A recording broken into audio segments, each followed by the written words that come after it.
कोई हंसी बांटता कोई गम बांटता, जिसके पास जो है वही बांटता। कोई अधिक बांटता कोई कम बांटता, कोई लबों पे खुशी कोई सितम बांटता। हम शिक्षक जो ठहरे साधु फकीरा, कोई हुनर बांटता कोई सबक बांटता, जिसके पास जो है वही बांटता। आज एक बार पुनः आप सबके सामने मैं हिस्ट्री का जो है 3rd क्लास लेकर के उपस्थित हूँ, और आज इतिहास की गंगा एक बार फिर जो है बहाई जाएगी। इस बात का ध्यान रखा जाएगा, जिन लोगों ने मेरे टेलीग्राम चैनल जीएस गुरु जेपी सर पे ये कमेंट भी किया था कि वीडियो बहुत लंबी सर जो है न रखी जाए, उस बात का ख्याल रखा जाएगा। शुरू करें आज के इस सेशन को, और आज का जो है टॉपिक है सिंधु घाटी की सभ्यता। सिंधु घाटी की सभ्यता या इंडस वैली सिविलाइजेशन। सिंधु घाटी की सभ्यता, इंडस वैली सिविलाइजेशन।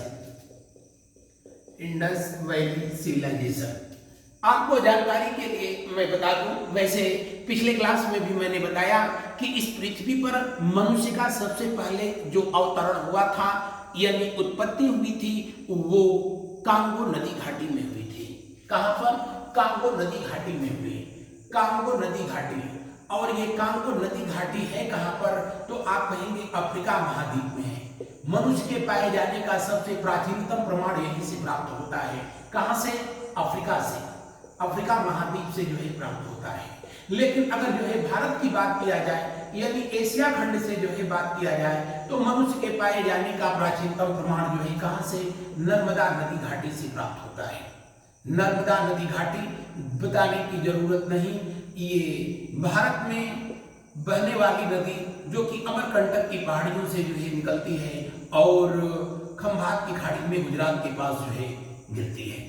यहीं से भेड़ाघाट जबलपुर से मनुष्य के पाए जाने का प्रमाण मिला। भले ही मनुष्य की उत्पत्ति एशिया महाद्वीप में हुई, लेकिन इंसान की तरह रहने की कला भारत में इजाद किया, और इस तरीके से पहली नगरीय सभ्यता और पहली ग्रामीण सभ्यता भारत में ही अपने अस्तित्व में आई। जो पहली नगरीय सभ्यता भारत में अस्तित्व में आई वो सिंधु और उसकी सहायक नदियों के तटीय क्षेत्रों में, इसलिए उसे सिंधु घाटी की सभ्यता कहा गया। ये पहली नगरीय सभ्यता थी। जबकि सबसे प्राचीनतम जो सभ्यता थी वो ग्रामीण सभ्यता थी, उसका नाम था मेसोपोटामिया की सभ्यता, जो कि आज वर्तमान में जो ईरान देश है वहीं दजला और फरात नदियों के तटीय क्षेत्रों में विकसित हुई। इसीलिए ये भारत की सबसे जो है प्राचीनतम और ग्रामीण सभ्यता जो कहलाई। अब आप कह रहे होंगे कि वो भारत कैसे है? बिल्कुल भारत है। क्यों? क्योंकि दजला फरात नदियां कभी भारत के सरहद पे बहा करती थी, ये भी कभी भारत का अंग हुआ करता था। अफगानिस्तान भी भारत का भी था 1893 तक। 1935 तक अब बर्मा भी भारत था। 1947 तक पाकिस्तान बांग्लादेश भी भारत थे। तो कहने का मतलब कि हर देश का सिर्फ इतिहास बदला है। मैं कहता हूं भारत का इतिहास के साथ साथ भूगोल भी बदला है। तो आपको जानकारी के लिए बताएं, सिंधु घाटी की सभ्यता, जिसको कि विश्व की प्राचीनतम नगरीय सभ्यता के नाम से जो है जाना है, विश्व की प्राचीनतम नगरीय सभ्यता के नाम से जाना जाता है। कौन सी? विश्व की प्राचीनतम नगरीय सभ्यता। प्राचीनतम नगरीय सभ्यता, नगरीय सभ्यता इसे कहा जाता है, या फिर इसे और किस नाम से जाना जाता है? इसे प्रथम नगरीय क्रांति के नाम से जाना जाता है। प्रथम नगरीय क्रांति यानी फर्स्ट अर्बन रिवॉल्यूशन के नाम से जाना जाता है। सबसे पहले नगरीय सभ्यता यहीं पर यानी सिंधु और उसके सहायक नदियों के तटीय क्षेत्रों पर विकसित हुई, इसलिए इसे प्रथम नगरीय सभ्यता कहते हैं। आगे पढ़ाऊंगा कि प्रथम नगरीय सभ्यता या प्रथम नगरीय क्रांति जब महाजनपद काल आता है, तो उस समय का जो टाइम पीरियड था वो द्वितीय नगरीय क्रांति के नाम से जानी जाती है। अब आपको जानकारी के लिए मैं बताऊं कि सिंधु घाटी की सभ्यता को सरस्वती घाटी की सभ्यता या सरस्वती सिंधु सरस्वती की सभ्यता क्यों कहा जा रहा है? क्योंकि एनसीईआरटी में, भारत की जो एनसीईआरटी है उसमें इस साल वर्ष 2024 से अब सिंधु घाटी की सभ्यता की जगह सिंधु सरस्वती घाटी की सभ्यता लिखा जा रहा है। आपको जानकारी के लिए बता दें कि सिंधु घाटी की सभ्यता करीब 40 इसके जो है ऐसे नगर हैं या कह लो कि जो बस्तियां हैं वो सिंधु नदी के तटीय क्षेत्रों में विकसित हुई हैं, जबकि लगभग 1100 से अधिक जो है नगर या बस्तियां कह लो ऐसी हैं जो कहां पर विकसित हुई? सरस्वती नदी के तट पर विकसित हुई। सरस्वती नदी, प्राचीन सरस्वती, जिसको अब किस नाम से जाना जाता है? अब इसको घग्गर के नाम से जाना जाता है, या किसी को पाकिस्तान में जो है हकरा नदी या हकारा नदी के नाम से जो है जाना जाता है। तो लगभग 80%, कितना? मोर देन 20% जो है बस्तियां, आबादी प्राचीन सरस्वती नदी के तट पर आबाद हुई, जो कि गंगा और सिंधु के बीच से होकर के बहने वाली नदी थी। और बाद में इस बात की जो है जानकारी होती है कि सिंधु नहीं, सिंधु से अधिक जो है बस्तियां सरस्वती नदी के तट पर स्थित थीं, इसीलिए इस सभ्यता का एक और नाम दिया गया जो कि एनसीईआरटी में दर्ज किया गया है, और वो कौन सा? सिंधु सरस्वती की सभ्यता। कौन सा? सिंधु सरस्वती की सभ्यता। तो ये आपका करंट का भी मामला है, और आजकल मैं बार बार बताता हूं कि जीएस जो है वही पूछा जा रहा है जो किसी न किसी वजह से लाइमलाइट है या चर्चा में है, तो इसको पूछे जाने के चांसेस रहेंगे। अब आपसे जो है पूछा जाता है, क्या सिंधु घाटी की सभ्यता को सप्तम सभ्यता के नाम से भी क्यों जाना जाता है? ये भी प्राचीन नाम है। सप्तम सभ्यता इसको क्यों कहते हैं, या सप्तक सभ्यता क्यों कहते हैं? सप्तक सभ्यता क्यों कहते हैं? तो इसे सप्तक सभ्यता के नाम से इसलिए जाना जाता है क्योंकि ये सभ्यता सिंधु और उसकी 7 सहायक नदियां सरस्वती, रावी, चिनाब, सतलज, झेलम, ब्यास इनके तटीय क्षेत्रों में आबाद हुई थी, इसलिए इसे सप्तक सभ्यता कहा गया। हालांकि आजादी के बाद जब इसका अन्वेषण किया गया, इसका विस्तार हुआ, तो पता चला कि सिंधु और उसकी सरस्वती या उसके सहायक नदियों के तटीय क्षेत्रों में ही नहीं, इसका विस्तार अन्य नदियों के तटीय क्षेत्रों में भी हुआ। जैसे अगर भारत के संदर्भ में पूछा जाए कि भारत में सबसे अधिक सरस्वती घाटी सभ्यता के प्रमाण किस नदी के तट पर मिले हैं, तो उस सवाल का जवाब होगा गोदावरी। किस नदी के तट पर जो है मिले हैं? गोदावरी। लगभग 250 बस्तियां ऐसी हैं जो कि किसके तट पर जो है प्राप्त हुई हैं? गोदावरी नदी के तट पर। लेकिन अगर जो है आपसे पूछे कि पाकिस्तान वाले क्षेत्र में सबसे अधिक किस नदी के तट पर बस्तियां प्राप्त की गई, तो सरस्वती नदी के तट पर। सरस्वती नदी जो कि पंजाब हरियाणा के बेल्ट में घग्गर के नाम से और पाकिस्तान में इसे हकरा के नाम से जो है जाना जाता है। अब मैं आपको बताऊंगा कि सिंधु घाटी सभ्यता को हड़प्पा सभ्यता जो है क्यों कहा जाता है। उससे पहले मैं आपको बताऊं कि सिंधु घाटी सभ्यता का नामकरण जो है जिंद अवेस्ता जो कि पारसी भाषा की जो है, पारसी धर्म की ये पुस्तक है और ऋग्वेद की समकालीन है। इसमें सिंधु घाटी सभ्यता को सप्तसैंधव प्रदेश कहा गया है। क्या कहा गया है? सप्तसैंधव प्रदेश कहा गया है। सप्तसैंधव प्रदेश कहा गया है, और इसी जिंद अवस्था में इसे जो है सप्तक अथवा जो है सप्त सिंधु सभ्यता के नाम से संबोधित किया गया है। इसके पीछे क्या वजह है? पिछले क्लास में आपको मैंने जो है बड़ा डिटेल उस पर चर्चा किया था और बताया था। अब आगे मैं बताऊंगा कि सिंधु घाटी सभ्यता को हड़प्पा सभ्यता क्यों कहते हैं। हड़प्पा सभ्यता जो है इसलिए कहा जाता है कि सिंधु घाटी सभ्यता के सबसे पहले जो है प्रमाण, सिंधु घाटी सभ्यता के सबसे पहले प्रमाण किस नदी के तट पर पाया गया था, किस जगह पे पाया गया था, तो उस जगह का नाम है हड़प्पा। क्या नाम है? हड़प्पा। हड़प्पा नाम जो है किस शब्द से आया है? हाड़ से आया है। ध्यान रहे, पंजाबी भाषा में हड्डी को हाड़ कहा जाता है, हालांकि ये शब्द भोजपुरी में भी जो है इस्तेमाल होता है और कहा जाता है कि रावी नदी के तट पर, पंजाब प्रांत के जो है रावी नदी के तट पर जब दयाराम साहनी के नेतृत्व में 1921 में खुदाई कराई गई तो जाहिर सी बात है वहां पर हड्डियों के ढेर भी पाए गए थे और संभवतः उसी के नाम पर उस हाड़ से ही जो है हड़प्पा शब्द जो है उत्पन्न हुआ। जबकि कुछ लोगों का मानना है कि नहीं, हड़प्पा का मतलब अज्ञान होता है और एक अज्ञात सभ्यता की वहां पर खोज हुई, इसलिए इसे हड़प्पा कहते हैं। जो भी है, लेकिन इस बात का जो है आप ध्यान रखेंगे, अगर आपसे पूछे कि हड़प्पा सभ्यता, सिंधु घाटी सभ्यता को हड़प्पा सभ्यता क्यों कहा गया, इसलिए कहा गया कि सबसे पहला इसका जो है एविडेंस जो मिला था, प्रमाण मिला था, वो किसके कहां पर प्राप्त हुआ था? हड़प्पा में प्राप्त हुआ था। हड़प्पा जो कि पाकिस्तान के क्षेत्र में जो है कहां पर, पंजाब में, किस नदी के तट पर? रावी नदी के तट पर जो है स्थित है और इसकी खोज दयाराम साहनी के द्वारा जो है किया गया था। आगे इस पर बहुत डिटेल चर्चा होना है। तो सिंधु घाटी की सभ्यता का नाम सिंधु घाटी की सभ्यता, सिंधु सरस्वती की सभ्यता, सप्तक सभ्यता और फिर जो है कौन सी, हड़प्पा सभ्यता के नाम से भी इसे जाना गया।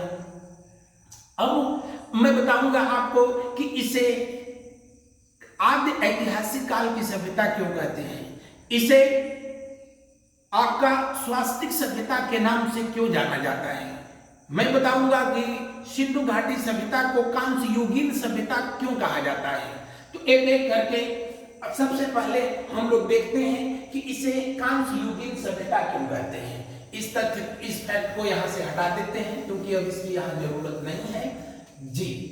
कांस्य युगीन सभ्यता, कांस्य युगीन सभ्यता, ब्रॉन्ज एरा सिविलाइजेशन, कांस्य युगीन सभ्यता इसको इसलिए कहा जाता है क्योंकि सिंधु घाटी सभ्यता के लोगों के द्वारा ही सबसे पहले कॉपर और जो है टिन को, इसको कॉपर और टिन को आपस में मिला करके और क्या बनाया गया, कांसा बनाया गया।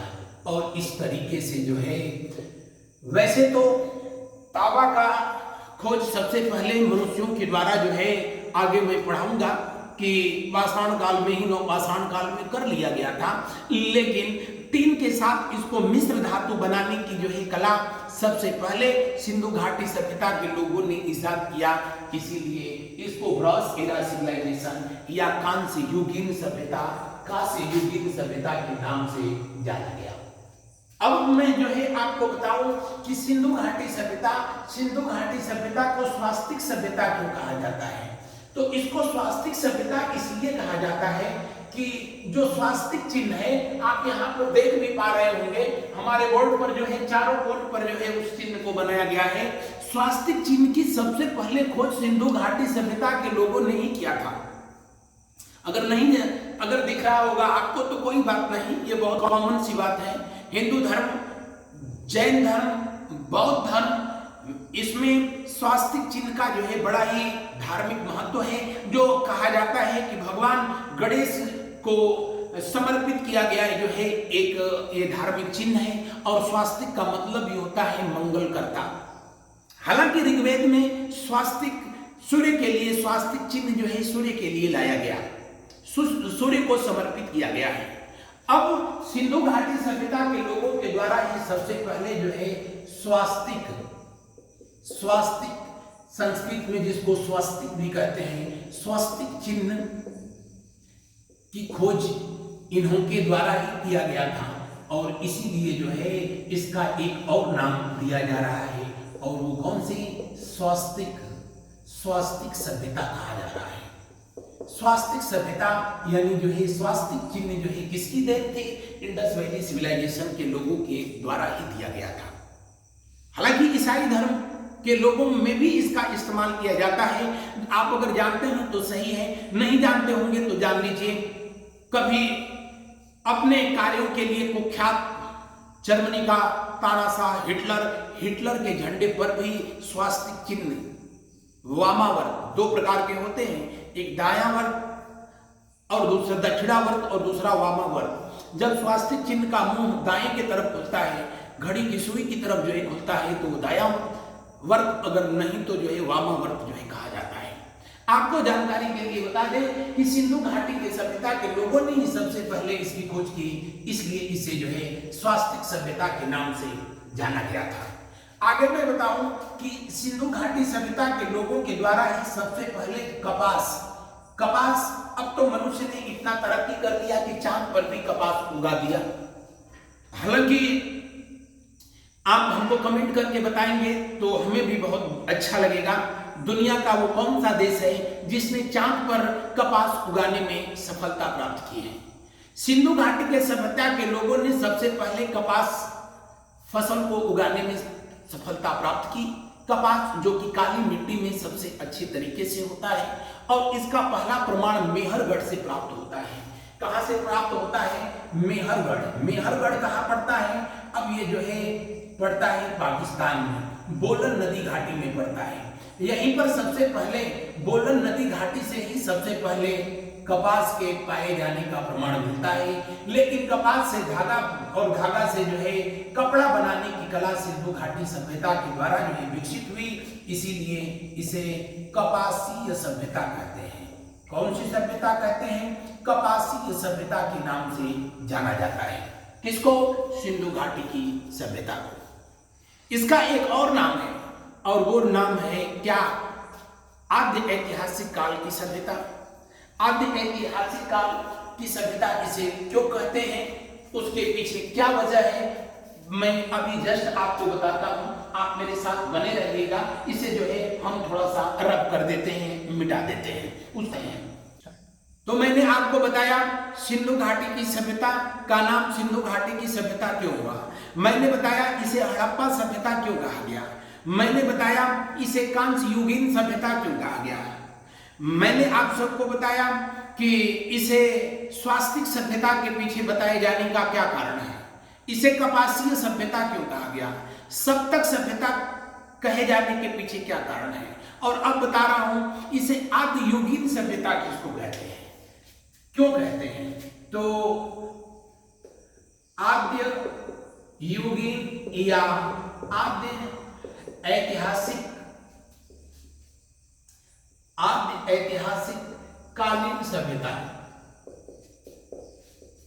आद्य ऐतिहासिक कालीन सभ्यता, जिसको कि क्या आद्य ऐतिहासिक सभ्यता में पढ़ाया तो आप लोगों को आद्य ऐतिहासिक काल क्या होता है बताया भी था, प्रोटो एरा सिविलाइजेशन।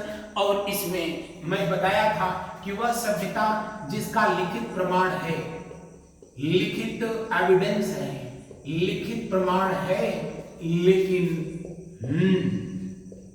पढ़ा नहीं जा सका है।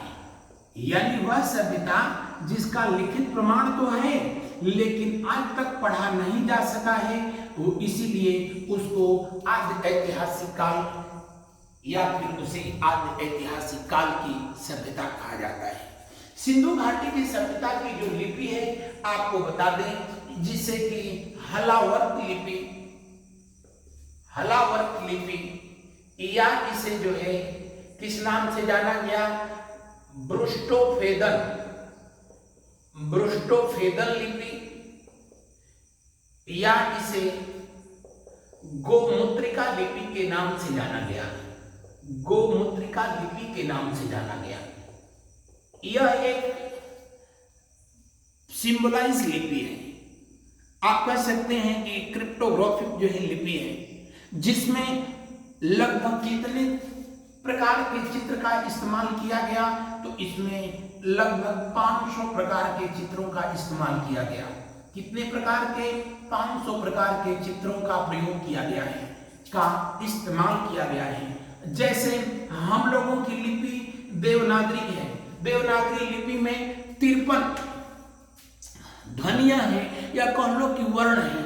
अब तो हालांकि अब एक और जोड़ दिया गया है, अब 54 इनकी संख्या हो गई है। आप कमेंट करके बताएंगे कौन सा वर्ण जो है जोड़ा गया है, जिसके वजह से हिंदी की देवनागरी लिपि में हिंदी वर्णमाला में अब जो है 54 वर्ण हो गए हैं, अक्षर हो गए हैं। बहरहाल यहाँ पर कितने हैं? 500 हैं। आप सोचो और इसमें सबसे अधिक अगर जो है पूछा जाए कि सर्वाधिक प्रयोग अगर जो है किसका किया गया, तो इन लोगों ने सर्वाधिक प्रयोग जो है यू टाइप, जिसका यू टाइप का जो है किया है। अंग्रेजी के यू प्रकार का जो अक्षर है सबसे अधिक इसका प्रयोग किया। अगर जो है बताया जाए, आपसे पूछा जाए कि किस जीव का सबसे अधिक इन्होंने प्रयोग किया है, तो सबसे अधिक जो है इन्होंने प्रयोग मछली का किया है, मछली के चित्र का किया है। उसके बाद जो है इन्होंने सूर्य के चित्र का प्रयोग किया है, सूर्य का चित्र जो है इस तरीके से इन्होंने बनाया है। लेकिन किन सेंस में जो है किस चित्र का ये प्रयोग करते थे, इस बात की आज तक जो है जानकारी नहीं है, क्योंकि चित्र जो होते हैं, जो सिंबल होते हैं, मैं बार बार बताता हूं, समय और स्थान के अनुसार उनका जो है मतलब बदल जाते हैं। समय के अनुसार मतलब आपको वो दौर याद होगा जब बाल्यावस्था में हम लोग थे और कोई ऐसे अंगूठा दिखाता था, तब मारपीट होना तय था। क्यों? कि तब इसका मतलब चिढ़ाना होता था। लेकिन अब इस वाली अवस्था में हम लोग आ गए, तब इसका मतलब जो है क्या होता है, लाइक, यानी डिजिटल की दुनिया में इसका मतलब ही बदल गया। समय बदला तो इसका मतलब क्या हो गया, बदल गया, यानी टेंगा से थम्सअप हो गया। स्थान जो होता है उसका भी मतलब सिंबल वहां पर भी बदलता है। आप सोचो, कभी जो है क्लास में मैं जब आप ऐसे होठ पे उंगली रखता हूं तो इसका मतलब यह हो गया कि शांत रहो। लेकिन वही काम जब आप जा करके किसी जो है सुट्टा वाली दुकान के सामने हो, जैसे ही अपना एक अंगुली रखते हैं ना, वो समझ जाता है कि ये चुप रहने के लिए नहीं कह रहा है, ये गोल्ड फ्लैग मांग रहा है। और दोनों उंगली रख दे तब तो उसका और मतलब बदल जाता है। बहरहाल यानी सिंबल का जो है समय और स्थान के साथ मतलब बदलता है। यही वजह है कि आद्य ऐतिहासिक काल की सभ्यता, सिंधु घाटी की सभ्यता की लिपि को आज तक जो है कोई पढ़ नहीं पाया। पढ़ने का प्रयास बहुत लोगों ने किया। इस बहरहाल ये बता दें आप सबको कि ये लिपि जो है लिखी गई किधर से, तो लेफ्ट टू राइट लिखी गई, लेफ्ट टू राइट जो है लिखी जाती है। लेकिन एक से अधिक लाइन जब जो है लिखनी होती है तो फिर जो है ये राइट से लेफ्ट हो जाती है। फिर उसके बाद जो है left to right, left right, left right, left right. इन पट्टों ने इतना लेफ्ट राइट किया है कि जो उसको समझने के चक्कर में पड़ता है वो खुद लेफ्ट राइट हो जाता है। क्योंकि आज भी कुछ लोग बताने की जरूरत नहीं, ऐसा लिखते हैं ना, जैसे लगता है कि उनका स्क्रिप्ट इसी में सिंधु घाटी सभ्यता की खुदाई में ही मिला था। वो 3 दिन के बाद खुद नहीं पढ़ पाते हैं कि हम लिखे थे, दूसरा का चला है। और ये लोगों ने तो तब लिखा था जब जो है ऐसी मान्यता है कि वो दौर था जब सिंधु घाटी की सभ्यता पूरी तरीके से अभी जो है सिंबल पर जो है आधारित थी।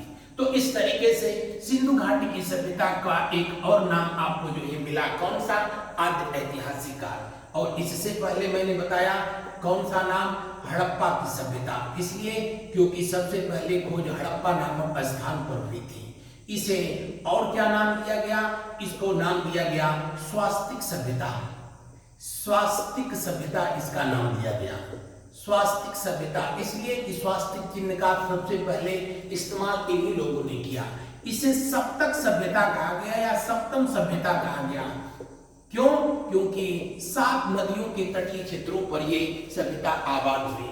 सिंधु घाटी सभ्यता को सिंधु सरस्वती सभ्यता अभी जस्ट बताए हैं, सिंधु सरस्वती सभ्यता कहा गया, सिंधु सरस्वती सभ्यता कहा गया।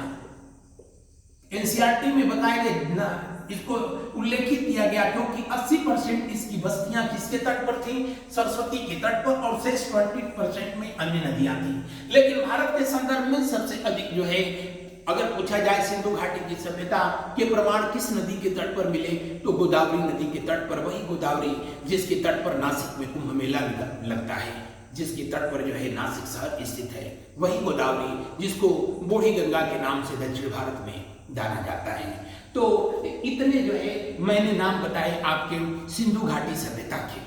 सिंधु घाटी सभ्यता का अगर जो है विस्तार की बात किया जाए कि सिंधु घाटी की सभ्यता जो है कितने देशों में फैली थी, तो अगर एक देश देगा तो आप कहेंगे प्राचीन भारत। प्राचीन भारत में इसका विस्तार था। अगर जो है वर्तमान में देखा जाए तो इसका विस्तार जो है कहाँ कहाँ है, किन देशों में है, तो भारत में। उसके अलावा जो है कहाँ पर है, तो पाकिस्तान में, उसके अलावा जो है कहां पर है, तो अफगानिस्तान में। कहां पर, अफगानिस्तान में। अफगानिस्तान में। तो अगर जो है पूछा जाए कि सिंधु घाटी सभ्यता का विस्तार कितने देशों में है, 3 देशों में, भारत, पाकिस्तान, अफगानिस्तान।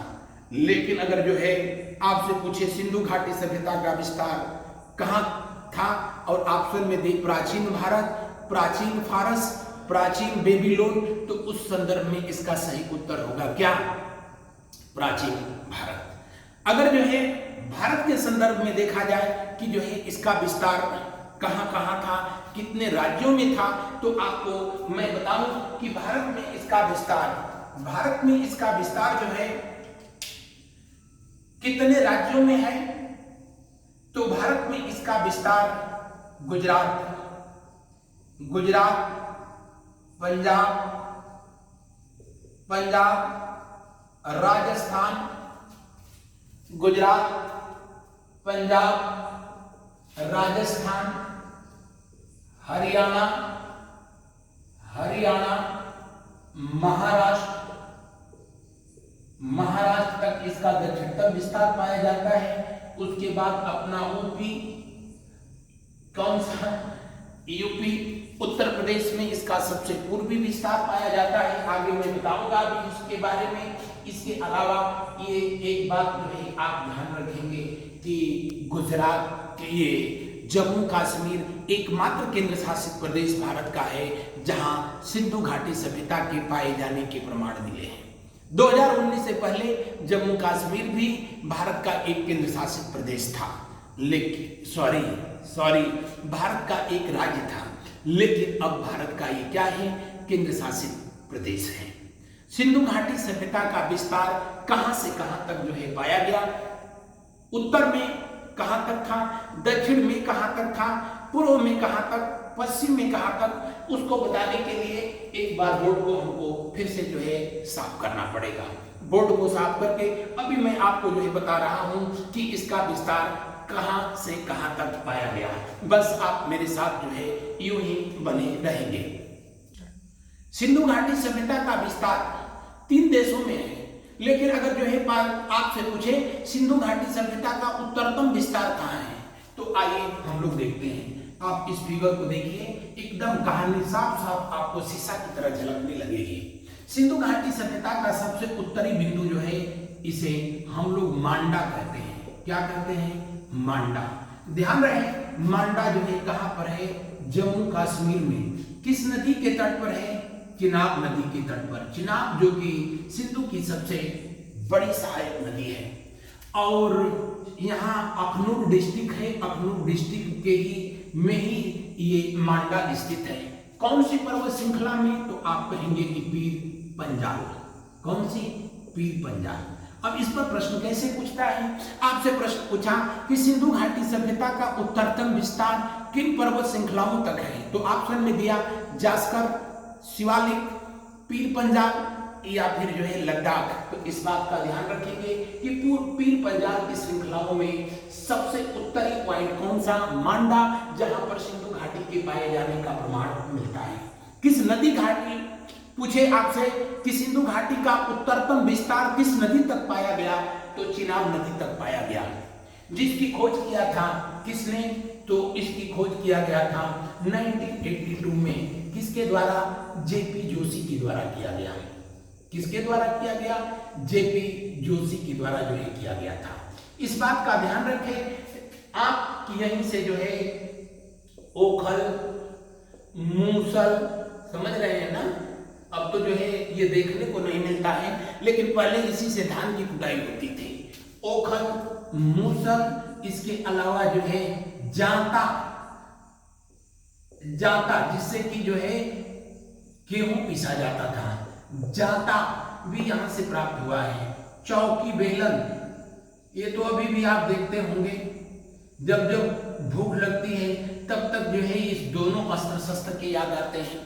तो ओखल, मूसल, जांता, चौकी, बेलन, इन सब का प्रमाण यहां से कहां से, मांडा से प्राप्त होता है। लेकिन एक बात ध्यान रखेंगे, अगर जो है आपसे पूछेगा कि मांडी, तब जो है ये समझ लीजिए कि मांडी जो है, मांडी ये जम्मू कश्मीर में नहीं है, मांडी जो है यूपी में है। कहां पर? यूपी में, मुजफ्फरनगर में। और गंगा यमुना दोनों नदियों के बीच जो है स्थित ये मांडी क्षेत्र, जहां अभी हाल ही में खोज किया गया और यहां से आभूषण भंडार पाए गए हैं। क्या पाए गए हैं? आभूषण भंडार पाए गए हैं। इवन दैट कि यहाँ आभूषण बनाने के कारखाने भी पाए गए हैं। तो इस बात का ध्यान रखेंगे।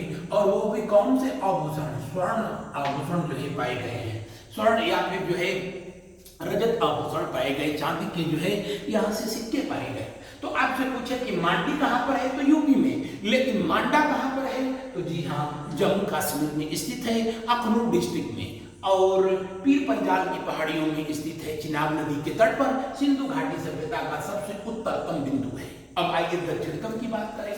तो दक्षिणतम का विस्तार कहाँ है? तो दक्षिणतम का विस्तार सिंधु घाटी सभ्यता का जो है यहाँ से ठीक 1400 किलोमीटर नीचे चले आए हैं। कितना? 1400 किलोमीटर नीचे। और जो है ये कहाँ है?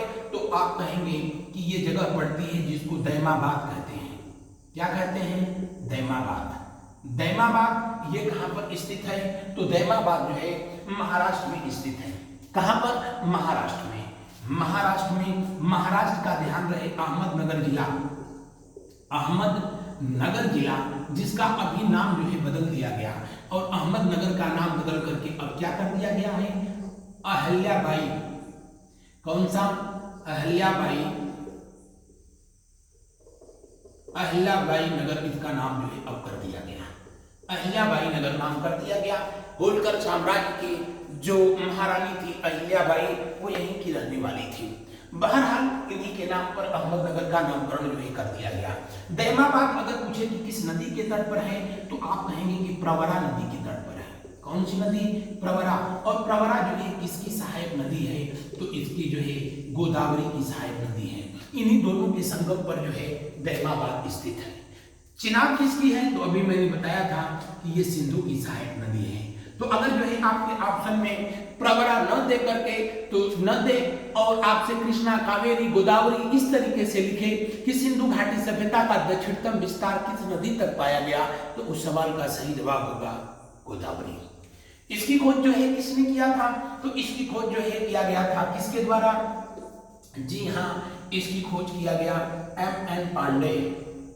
और ये पांडे जी इसकी खोज किए थे कब? 1957 में। लेकिन इसकी खुदाई कराई गई कब? तो 1975 में। किसके द्वारा? श्री रंगनाथ राव के द्वारा जो है कराया गया। किसके द्वारा? R.N. राव या रंगनाथ राव के द्वारा इसकी खुदाई कराई गई। और दैमाबाद से ही आपसे जो है पूछता है, यहाँ पर एक ऐसे रथ की मूर्ति मिली, उस कांसे की रथ को 2 बैल खींच रहे थे और उस पर जो आप कहें कि जो गाड़ीवान था जो कि उस गाड़ी को चला रहा था, वो नंगे बदन था और खड़ा होकर के और उस गाड़ी को हाँक रहा था। तो आपसे पूछा जाए कि नंगे बदन बैलगाड़ी हाँकते हुए एक रथ का प्रमाण कहाँ से मिलता है, बैलगाड़ी का प्रमाण जो है कहाँ से मिलता है? तो ये दोनों के दोनों जो है यहाँ से जो है प्राप्त हुए हैं। रथ जिसमें जो है घोड़ा खींच रहा है और बैलगाड़ी जिसमें 2 बैल खींच रहे हैं। लेकिन दोनों को जो है चलाने वाला जो व्यक्ति है, मतलब समझ लें वो इमरान हाशमी बन करके जो है उसे हाँक रहा है। उसको ऐसा बनाया गया था। ध्यान रहेगा, ध्यान रखेंगे इस बात का। अब आगे हम लोग बढ़ते हैं। सिंधु घाटी सभ्यता का अगर जो है पूछा जाए कि पूर्वी विस्तार जो है कहाँ है, तो सिंधु घाटी सभ्यता का जो है सबसे पूर्वी विस्तार जहाँ पाया गया उस जगह का नाम है क्या? आलमगीरपुर। क्या नाम है? उसका नाम है आलमगीरपुर। और आलमगीरपुर कहाँ पर स्थित है? तो आलमगीरपुर मेरठ में स्थित है। कहाँ पर? मेरठ में। किस नदी के तट पर स्थित है? हिंडन नदी के तट पर स्थित है। किस नदी के तट पर? हिंडन नदी के तट पर स्थित है। और ये मेरठ में यानी उत्तर प्रदेश में स्थित है। इसकी खोज किसने किया था? इसकी खोज किया था किस व्यक्ति ने? तो आप कहेंगे इसकी खोज किया गया Y.D. शर्मा के द्वारा, यानी इसकी खोज किया था किसने? यज्ञ दत्त शर्मा ने किया था। किसने किया था? यज्ञदत्त शर्मा के द्वारा जो है इसकी खोज की गई और शर्मा जी इसकी खोज कब किए थे? 1957 में किए थे। तो सिंधु घाटी सभ्यता का सबसे पूर्वी विस्तार कहां तक है? हिंडन नदी के तट पर है। और हिंडन किसकी सहायक नदी है? यमुना की सहायक नदी है। किसकी? यमुना की सहायक नदी। यमुना की सहायक नदी है। आगे बढ़े, अगर पूछा जाए कि सिंधु घाटी सभ्यता का सबसे पश्चिमी विस्तार कहां पर पाया गया, तो इन दोनों के बीच में करीब 1600 किलोमीटर का डिफरेंस है। और ये कहां पाया गया? तो ये पाया गया सुतकांगेडोर। सुतकांगेडोर। और ये जगह कहां पड़ती है? तो सुतकांगेडोर जो है जगह पड़ती है बलूचिस्तान में। कहां पर? बलूचिस्तान। और बलूचिस्तान जो है कहां पर स्थित है? तो बताने की जरूरत नहीं है, बिजासपुरी में है, पाकिस्तान में है। और किस नदी के तट पर है? तो ये दस्क नदी के तट पर है। किस नदी के तट पर है? दस्क नदी के तट पर स्थित है। कौन सा? सुतकांगेडोर। यहीं पर जो है बालाघाट है, जहां बालाघाट जहां पर भारत ने अपना ऑपरेशन बंदर किया और यहीं पर जो है सर्जिकल स्ट्राइक किया था उरी कांड का जो है बदला चुकाने के लिए। यहीं पर डाबरकोट है। कौन सा? डाबरकोट। डाबरकोट भी जो है यहीं पर स्थित है।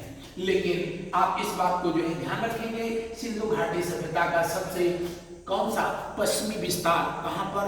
सुतकांगेडोर में स्थित है। सिंधु घाटी सभ्यता का अगर जो है पूरी एरिया की बात किया जाए तो इसकी पूरी एरिया कितनी है? 12,99,600 वर्ग किलोमीटर। 12,99,600 square kilometre. और इसका शेप जो है, इसका आकार जो है वो कैसा है? त्रिभुजाकार है। हालांकि अब नवीनतम खोजों के अनुसार इसको बताया गया, नवीनतम खोजों के अनुसार इसे बताया गया कि अब इसका जो है एरिया कितना? तो 20 लाख वर्ग किलोमीटर है। कितना? 20 लाख वर्ग किलोमीटर है। 20 लाख वर्ग किलोमीटर। लेकिन इसका विस्तार कितने देशों में है? तो भारत, पाकिस्तान और कहां पर? अफगानिस्तान। इन्हीं 3 देशों में इसका विस्तार जो है पाया गया है। इन्हीं 3 देशों में इसका विस्तार पाया गया। अब हम लोग अगले क्लास में मिलेंगे तो आपको बताएंगे सिंधु घाटी सभ्यता में कौन कौन से महानगर थे, कितने महानगर थे, वो कौन कौन सी मानव जातियां थी जो कि सिंधु घाटी सभ्यता में आई, आबाद हुई, और सिंधु घाटी सभ्यता में और क्या क्या हुआ, इसका कौन सा शहर था जिसको यूनेस्को ने अपने वर्ल्ड हेरिटेज लिस्ट में जगह दिया है। ये तमाम बिंदुओं पर चर्चा हम लोग करेंगे, लेकिन अगले क्लास में। इस क्लास में बस इतना ही। हमारा ये प्रयास आपको कैसा लगा, आप एक बार कमेंट करके हमको अवश्य बताइएगा। अपने सुझाव हमारे तक जरूर जो है पहुंचाएं। अगर पहली बार इस चैनल पर हैं तो इसे जरूर ध्यान से देखें, वहां लाइक करने का ऑप्शन दिया होगा, सब्सक्राइब करने का ऑप्शन दिया होगा, और ऑलरेडी अगर आप सब्सक्राइब कर चुके हैं तो अपने मित्रों में इसे शेयर करें। थैंक यू, धन्यवाद। मिलते हैं हम लोग अगली क्लास में। Good night to all of you. शुभ रात्रि, शुभ रात्रि।